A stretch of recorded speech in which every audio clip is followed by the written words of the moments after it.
I hope you all are fine and safe and doing your studies properly at your home. And I also know that you all are missing your school, your friends, your classmates and of course your teachers. But due to this pandemic, COVID-19, it is need of staying at home, keeping social distancing and taking safety measures like mask and hand sanitizer, etc. So my dear student, take precautions carefully and take care of yourself and your family members. Now, let me introduce myself. I am Rajni Chavadia, your English teacher. Now, before starting anything, I would like to congratulate all of you for passing your previous class with good score and welcome to the new class. Now, so before starting anything, let's have a short and quick revision of what you have learned in your previous class. Here, I am taking grammar portion. In grammar portion, you might have studied about these all. Noun, pronoun, adjective, verb, adverb, preposition, conjunction and interjection. Again I am repeating. Noun, pronoun, adjective, verb, adverb, preposition, conjunction and interjection. So dear student, these are 8 numbers and these are very important to form a sentence. Now just pay attention, if we put all these words together, they form a category and that is called parts of speech. So let's see the definition of parts of speech. Parts of the speech is a category of words which are needed to form a sentence. As I told you, these are very important. In short, if we say that without knowing these words, we can't make a single sentence. That's why I have taken parts of speech to be revised. But I am taking only one part of the speech of it. Do you want to know which is that? Let's know. Here, in this slide, you can see the picture and names of the person. Here, postman, carpenter, gardener. In this picture, student, as you are, teacher, as I am. Here in the picture of family, you can see grandmother, grandfather, father, mother, uncle, aunt, and here are some children. A girl, a boy, and a baby. Let's go on the next slide. So dear student, this is the slide of places. You can see the pictures and names of some places. Here, school, church, carnival. Here, library. Here, grocery store. Movie theater, restroom, post office, zoo, beach, restaurant, highway, park, your favorite place, campground and gymnasium. Now, here on the next slide you can see the pictures and names of the things. Here different kinds of things are there. Some are eatable things like burger, juice and ice cream. Here some means of transport are there. Airplane, boat and van. Here you can see some stationery articles like scissor, ruler, paper, pencils, pen, highlighter and calculator, etc. Now let's move on the next slide. Here my dear student, you can see the pictures and names of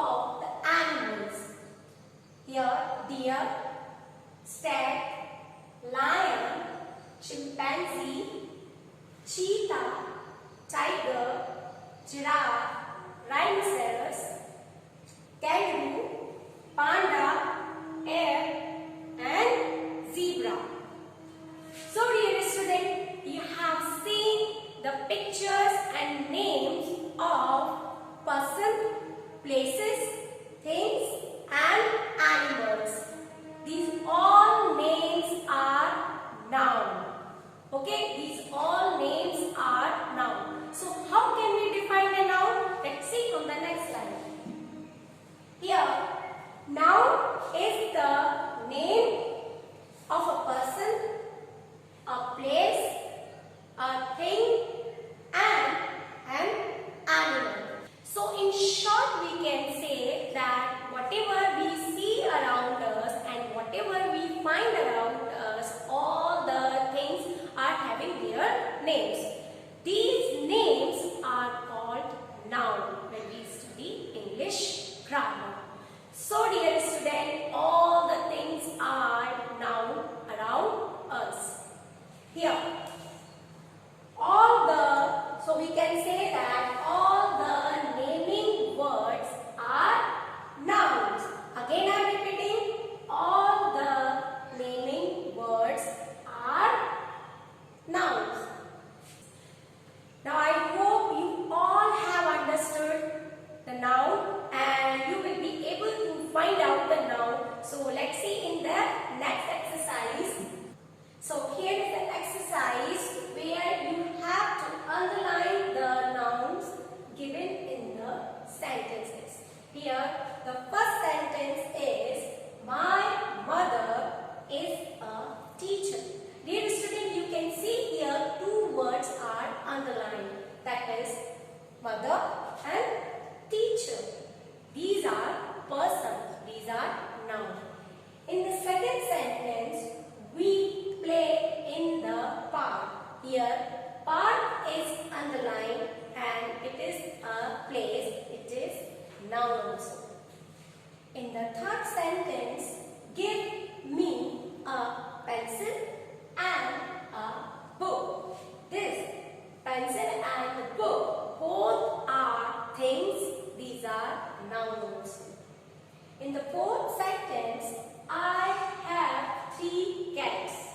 Cat, it's animal, so this is also included in noun. Now I hope the exercise and the nouns are completely clear to all of you. Now let me introduce the book of our new session.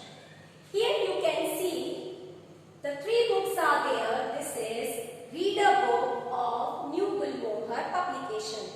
Okay, it consists literature part. Here the companion. This is a workbook. Here you can see for grammar portion we have my book of grammar and composition.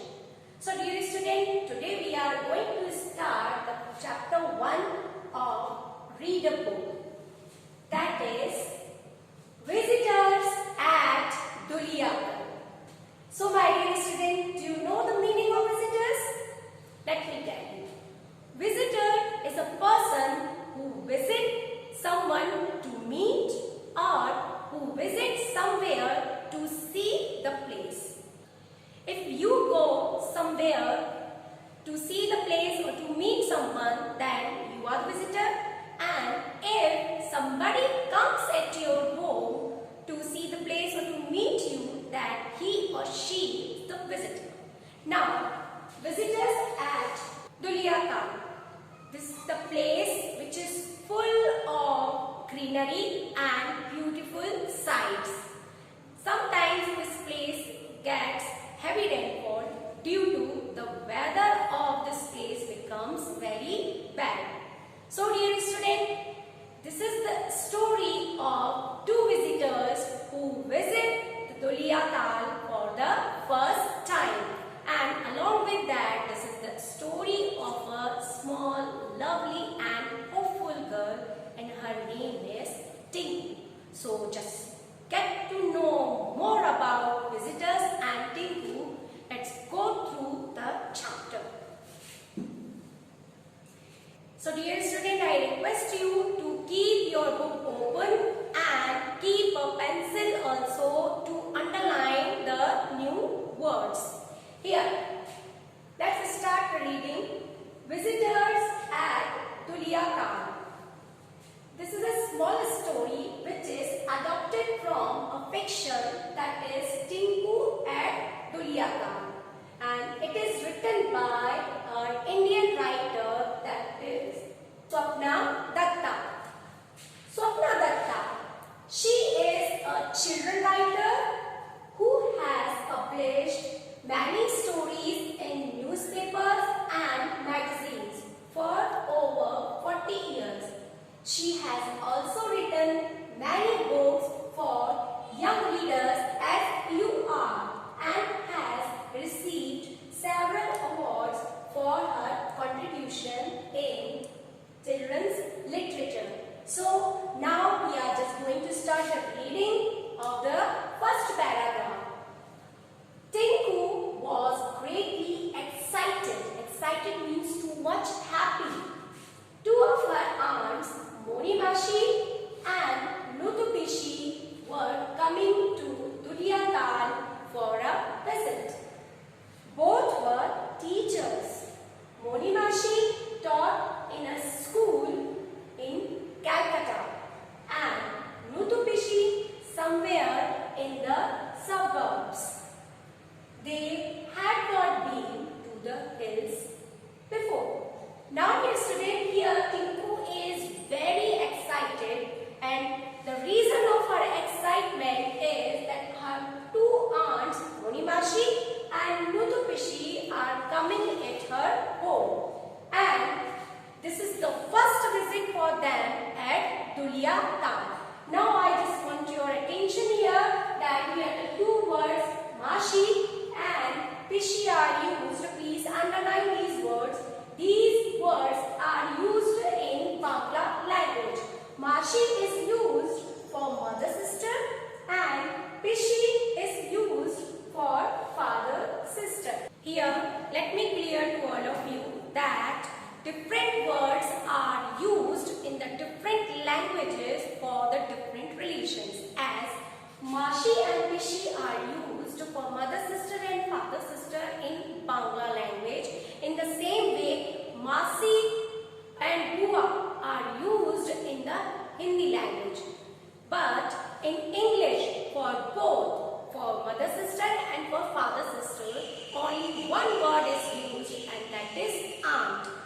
Okay, so how? Now, here, both were teachers, and Monimashi and Nutupishi both are teachers, and Monimashi is teaching in a school which is in Calcutta.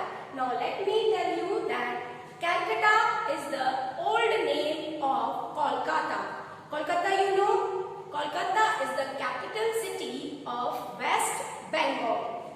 Okay, so Monimashi is teaching in the school which is in Calcutta, and Nutupishi somewhere in the suburb. Suburb, it is a new word. Please underline the word and look at here. Suburb, the parts that are not in the center of a city, means the parts which are at the boundary of the city are included in the suburb. So here, as I told you, Monimashi is teaching in the school which is in Calcutta, and Nutupishi also in the Calcutta, but she is teaching in the suburb. So this is the first visit for both of them to Dulia Khan. So let's know more about it. Here, what will they think of Dulia Khan? Asked Tinku. They will love it, won't they? I hope so, said Tinku's mother. I only hope it doesn't rain when they arrive. Now, dear student, Tinku is very excited and her mind is full of thoughts and questions. She asked her mother that whether her aunts will like this place or not.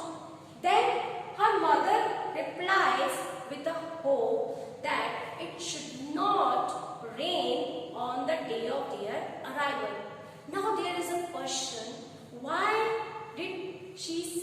so? Why shouldn't rain on the day of their arrival? To know the answer of this question, let's move on to the next part. Here, why not? Asked Tinku, surprised. It's lovely when it rains. All the little streams become rivers where we can sail boats.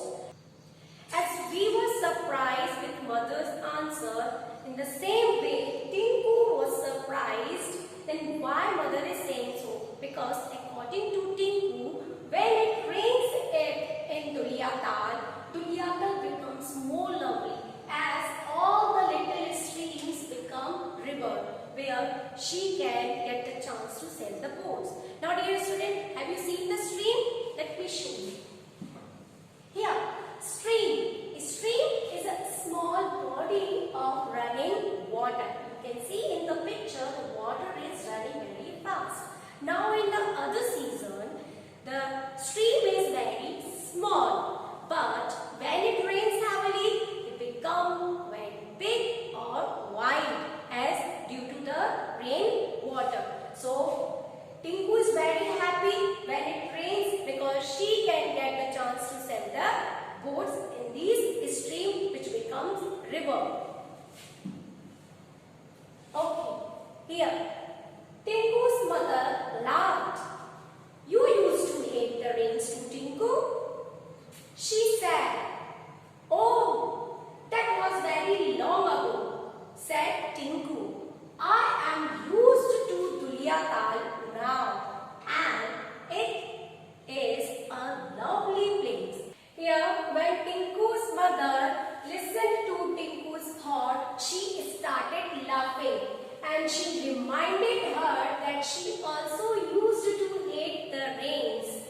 Now, Tinku immediately replied that it was very long ago and now she is used to Duliatal and Duliatal is a very lovely place at present. Here I would just want to draw your attention that Tinku's mother has a wish that it should not rain on the day of their arrival.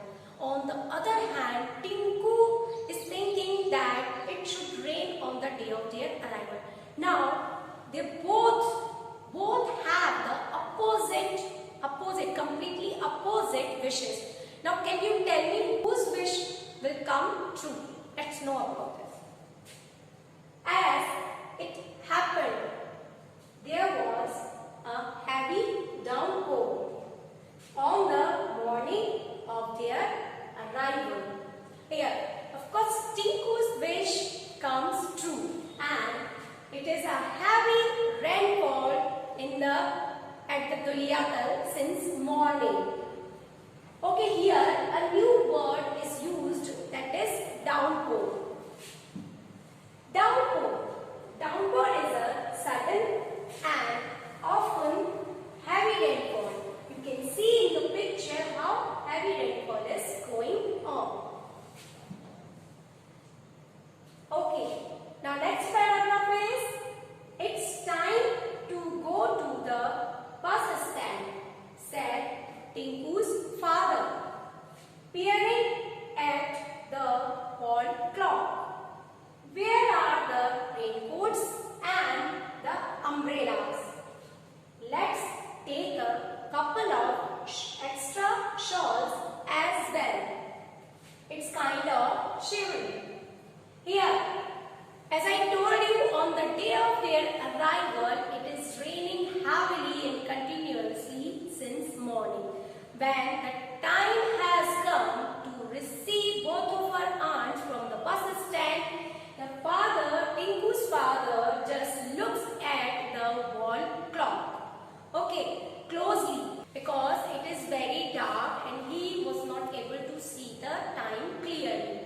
Okay, at that time, he just asked for raincoats and umbrellas and along with that, a couple of extra shawls.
answer of this question on the next page.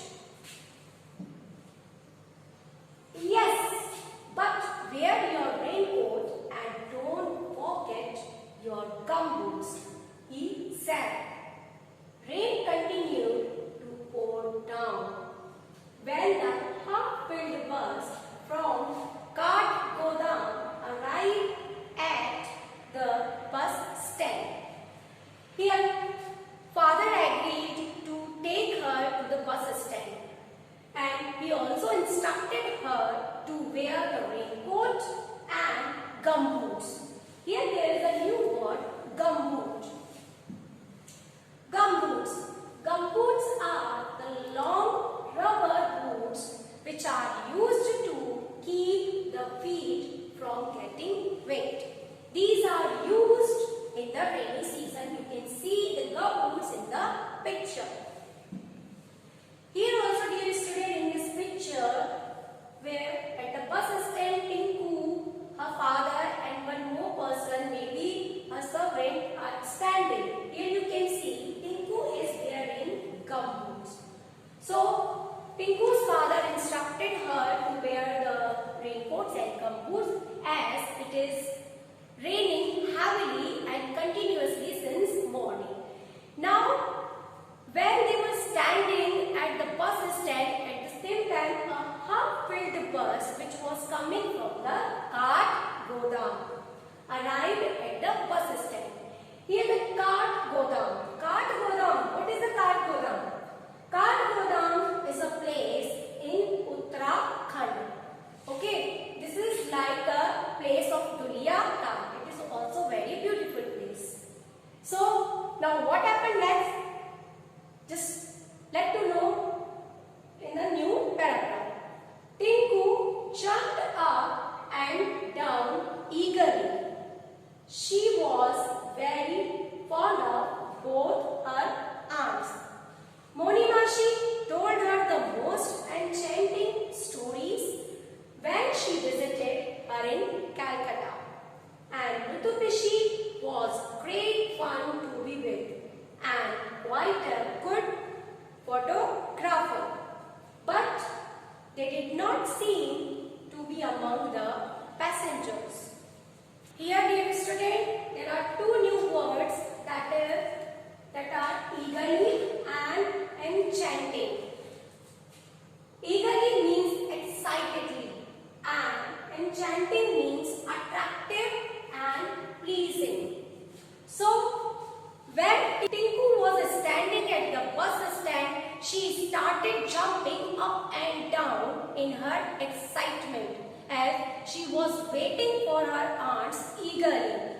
Here, she started recalling all the days which she spent with both of her aunts when she visited Calcutta. Her Monimashi is a very good storyteller. She told her many stories, and her Nutubishi also was a good photographer. And Tinku had a very great fun. She had a very great time with both of her aunts. They were not able to see them among the passengers. Now, Nutu Moni called out Tinku's father in a loud voice. Are you there? Hurry up and get down. The bus will leave in a minute.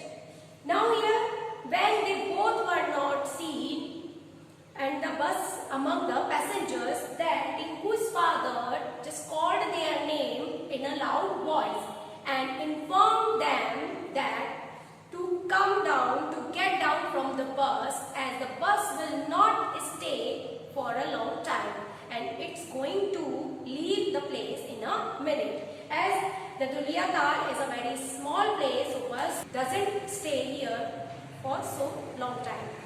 So today we are taking this much part of the chapter and I am giving the end to this part with the two questions.